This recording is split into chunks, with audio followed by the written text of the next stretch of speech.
Prologue. It's strange how salvation wears different faces. Sometimes it looks like a miracle, sometimes like a friend, sometimes like a woman on a park bench who offers you a cup of coffee when you were supposed to be dead by noon. Her name was Emily, and for a while she saved me. But that's not the story I'm here to tell. I'm here to tell you how she destroyed me. Part 1. The Bench.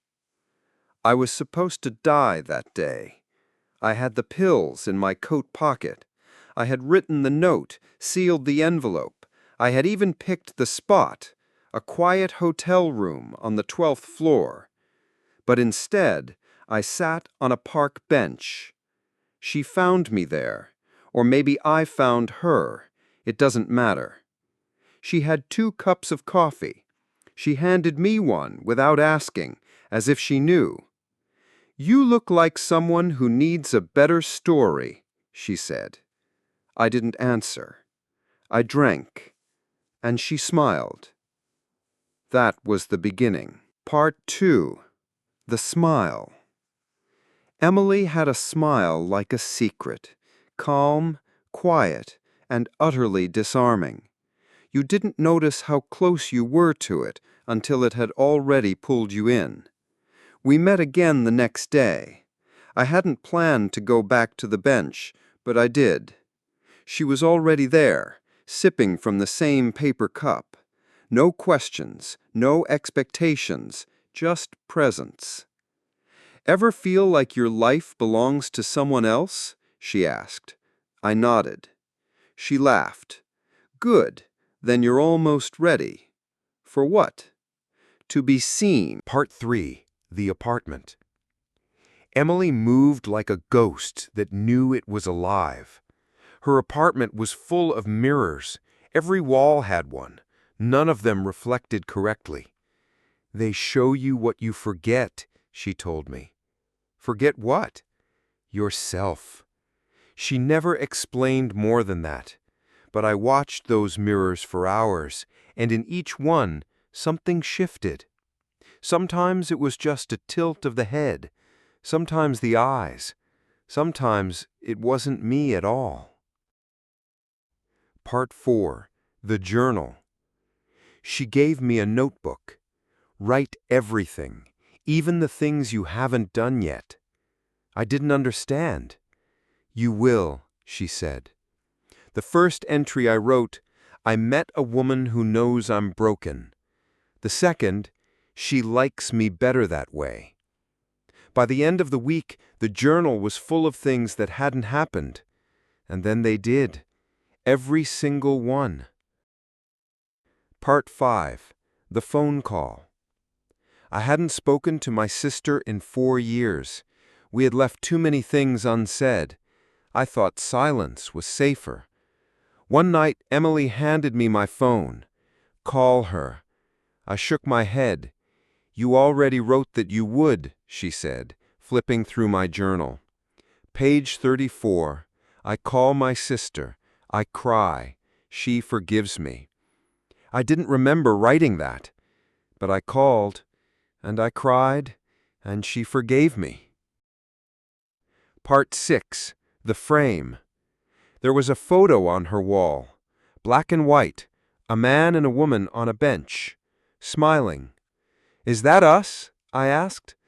"Not yet," she said. The next day we went to the park. She brought a camera.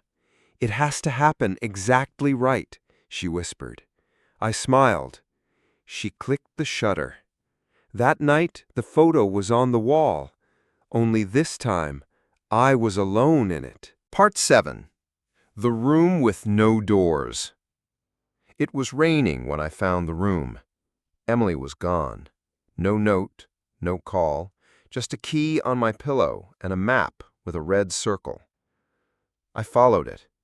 The building was abandoned, but inside, on the 3rd floor, was a door that opened before I touched it. The room inside was empty. No windows, no exits, just a chair and a recorder. I pressed play. Her voice. Sometimes the only way out is to become the story. Then silence. Then static. Then my own voice. I think I loved her. Part 8. Echoes in the Frame. A year passed. I moved cities, changed numbers, burned the journal. But some things don't leave when you ask them to.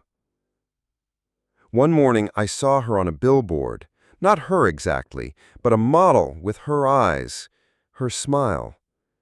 The caption, "Everyone deserves to be seen." Another day I passed a woman with her walk, her scent.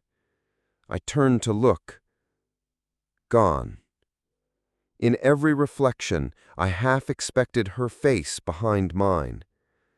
Sometimes I still do. Part 9. The House with No Corners. I moved into a new place. It wasn't much. One bedroom, creaky floors, windows that groaned, but it was far from the park, far from her. I thought that would be enough. The first thing I noticed was the geometry. Every room felt wrong. Angles didn't meet where they should. Corners curved. Walls whispered. I drew a floor plan on the second night, just to prove I wasn't losing my mind. The hallway I walked down every morning, it didn't exist on paper. The closet in the bathroom, it had 5 sides. I stopped drawing. One night I woke up in the kitchen. I hadn't walked there, but I was standing barefoot on broken glass, and on the counter, her journal. Not mine, hers. I opened it. The first page said, "You can leave when you understand." Part 10. The Bookstore. I saw her again. Not in the way I had expected, not on a bench, not in a mirror. In a bookstore. Reading. She didn't look up. She didn't move. I stood there for a full minute, holding my breath. Then she spoke without lifting her head. "You're late." I turned to leave. "You won't find quieter ghosts out there," she added. I stayed. Part 11. The Other Bench. It was a different park, different city, but the bench was the same. I knew it before I sat down. The curve of the wood, the pattern of the cracks, the faint initials carved into the side. E plus ? I sat. Someone else joined me 10 minutes later. A man, mid-30s, looked like I used to. He didn't speak, just held a coffee in each hand. He offered me one. I almost took it. Almost. But I stood. "Not today," I said, and I walked away. His sigh followed me. Part 12. The Window That Wasn't There. My apartment only had one window. It faced an alley. Nothing special. But that night there was another. On the wall where no window had ever been, behind the couch, a square of light faintly glowing. I approached, slowly. Through it I saw a park, not mine, hers. Emily sat alone on a bench, sipping coffee. She looked right at me, and she waved. I turned away. The window disappeared. Part 13. The Sound Beneath the Silence. The apartment started humming. Not always, not loudly, just when I tried to sleep. It came from beneath the floorboards, like something forgotten waking up. I pulled up the rug. Nothing. I pried at the boards. One came loose. Beneath it, a box. Inside, photographs. All of me. some from childhood, some from places I had never been. One of me, older, grayer, sitting on the bench beside a young woman with red hair. She looked like Emily, but it wasn't her. Part 14. A smile too familiar. I stood in front of my door for an hour, afraid to walk in. Not because I thought she was waiting, but because I thought she wouldn't be. The photo was still in my pocket, edges curled from my grip. Me smiling at someone not in the frame, but I knew it was her. I could feel it. I unlocked the door, stepped inside. The lights were on. I hadn't left them that way. On the coffee table, a cup of coffee, still warm, the same gas station brand from that first day. Beside it, a note. You always come back. The handwriting was mine. I called out her name. No answer. But the mirror above the couch, one I hadn't looked into in weeks, was fogged, as if someone had been breathing on the other side. I wiped it clean, and she was there. Not behind me, not a reflection, just there, in the mirror, like a photograph in motion. She smiled, that familiar, gentle smile that had once meant rescue. Now it felt like a warning. I stepped closer. She did too. Her lips moved. I leaned in. She whispered, "Almost ready." Then she was gone. But the mirror stayed clear. And behind my own reflection, I saw the bench. The same one, waiting. Part 15. The second letter. The envelope was on my pillow. Cream paper, no stamp. My name handwritten in that same strange calligraphy I still wasn't sure was hers or mine. Inside, a single sentence. Don't run from the end. You've earned it. No signature. No threat. Just inevitability. That night I left the mirror uncovered. I sat in front of it for hours. No reflection came but my own. But the longer I stared, the more my face looked unfamiliar, like I was watching someone else wear my skin. I whispered her name. Nothing happened. So I whispered it again and again, until the lights flickered, until I heard the hum behind the walls start to rise again, not mechanical, not human, a sound like something waking up. Then, silence. And in that silence, her voice. Tomorrow. Just that. I didn't sleep. I didn't move. I waited. Part 16. The reflection room. I opened every mirror in the apartment, removed cloths, opened drawers, turned over picture frames, anything with a surface. Then I turned off the lights. I sat cross-legged on the floor surrounded by reflections. My face multiplied, fragmented, distant. And then they began to change. Not all at once, just one in the hallway. My face blinked when I didn't. Then another, in the kitchen. It turned slightly left. I stayed still. By the time the bedroom mirror moved, I had stopped breathing. They weren't showing me anymore.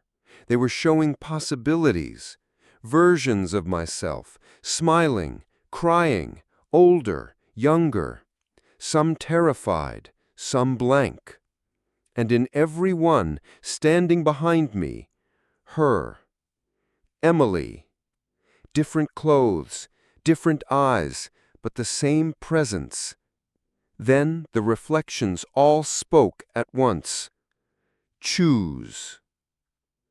The room went dark. I woke in bed drenched in sweat, but something was in my hand. A key. Rusty, heavy, cold, attached to a tag that read, door down the hall. But I live alone. My building doesn't have a hallway. Until that moment, there was a hallway, and at the end, a door I had never seen, painted red, waiting. Part 17. The Red Door. It wasn't there yesterday, but now the hallway stretched longer than it ever had, like the building had decided to grow in its sleep. At the end stood the red door, deep crimson, chipped around the edges. It pulsed. Not visually, not physically, but something in me recognized it like a heartbeat. The key in my hand felt warmer now. I walked down the hall, each step slower than the last, not because I hesitated, because the floor seemed to thicken beneath me, like walking through molasses. At the door, I waited. Then I unlocked it. It clicked, but didn't swing open. I had to push, hard. Inside was a room that didn't match the outside. Too big, much too big. Circular, walls covered in pages, taped, nailed, pinned floor to ceiling, letters, drawings, photographs, names I'd forgotten and names I'd never known. At the center, a bench. The same one. Emily sat on it, wearing the same coat from our first meeting, holding 2 cups of coffee, one steaming, one untouched. She looked up. "You're late," she said, but smiled anyway. I stepped inside. The door slammed shut behind me. She patted the space beside her. I didn't move. "Why me?" She looked down at the coffee. "It was never just you." "Then what am I? Another photo on your wall? Another journal? Another letter to send?" She didn't answer, but her eyes shimmered, not with tears, but with memory. She said, "You asked me what I wanted. Back then, on the bench. You didn't say it aloud, but I heard it." I swallowed. She held out the untouched coffee. "One last time?" I didn't take it. "You destroy people. Only the parts they beg me to take." I turned to leave. The door was gone. Part 18. The Choice. The room began to shrink, not physically, but emotionally. The air grew heavier. My skin felt too tight. The weight of every word she'd ever spoken wrapped around my ribs. I backed away from the bench, from her, but there was nowhere to go. "There's always a choice," she said. "Then let me leave." She looked genuinely sad. "Leaving isn't the choice." "Then what is?" She didn't answer. Instead, she held out the coffee again. Her hand was trembling now. It was the first time I'd seen her look uncertain. "You either drink it, or you stay thirsty." I stared at it. Everything that had happened, every mirror, every photograph, every hum in the floorboards, it all pulsed through that one paper cup. I stepped forward, took it. But I didn't drink. Instead, I asked, "What happens if I refuse?"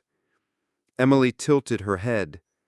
"Then you'll carry it, like I did, until someone else sits down." Realization hit. She had been me once, and someone else had been her. It was never about the coffee. It was the transfer of memory, of weight, of story. I turned the cup in my hands. Steam still rose. "What if I break the chain?" Emily smiled. It was tired. "Then the silence wins." I stood in the center of that impossible room, holding the moment like a fragile bone. And I made my choice. I dropped the cup. It didn't shatter. It landed soft, and for the first time the room sighed, not in anger, not in pain, in relief. When I looked up, Emily was gone, but the bench remained, empty, and behind me the door was open. Part 19. The Quiet. The door didn't lead home. It opened into a long corridor, wood-paneled, low-ceilinged, lit by a single swinging bulb that never stopped moving. No sound, not even footsteps. I walked for what felt like hours. Each door I passed was closed. No labels, no handles, just thresholds I wasn't meant to cross. Until the last one. It was open. Inside, a copy of my apartment. Same couch, same broken lamp, same coffee stain in the carpet. But no mirrors and no noise. It was too quiet. I sat on the couch, waited. Nothing happened. No voices, no letters, no footsteps behind the wall. It should have comforted me. Instead, it hollowed me. I stayed there for days. Time moved strangely there. The light never changed. My face in the window was the only reflection left. Then, on what felt like the 7th day, a knock. I didn't answer. Not right away. But when I finally opened the door, there was no one. Just a folded scrap of paper on the floor. One sentence. You passed it on. Underneath, written smaller, that's all any of us ever do. I stepped into the hallway. The light was gone. But I wasn't afraid, because silence now felt earned, not forced. And somewhere far behind me, in some city I would never return to, I knew someone was sitting on a bench, and they were smiling. Epilogue. The Last Bench. I visited the park again today. Not the same one, a different city, a different time. But it had the same air, the same trees, the same kind of bench. I sat, not because I was tired, but because I needed to feel what it meant to be still. No one joined me, and that somehow was enough. I watched the world move, watched strangers live lives I no longer needed to follow, watched people pass without noticing me. That's when I knew it had ended. Not because the cycle was broken, but because I no longer fed it. In my coat pocket, the key still rests. Old, cold, useless now. And I think I'll keep it. Not as a warning, as proof that I survived her, that I walked through the door, that I came out the other side, still me, not whole, but honest. And somewhere, if she still exists in the spaces people forget to name, I hope she sits alone, not in pain, not in regret, just wondering what it meant when someone finally said no and meant it.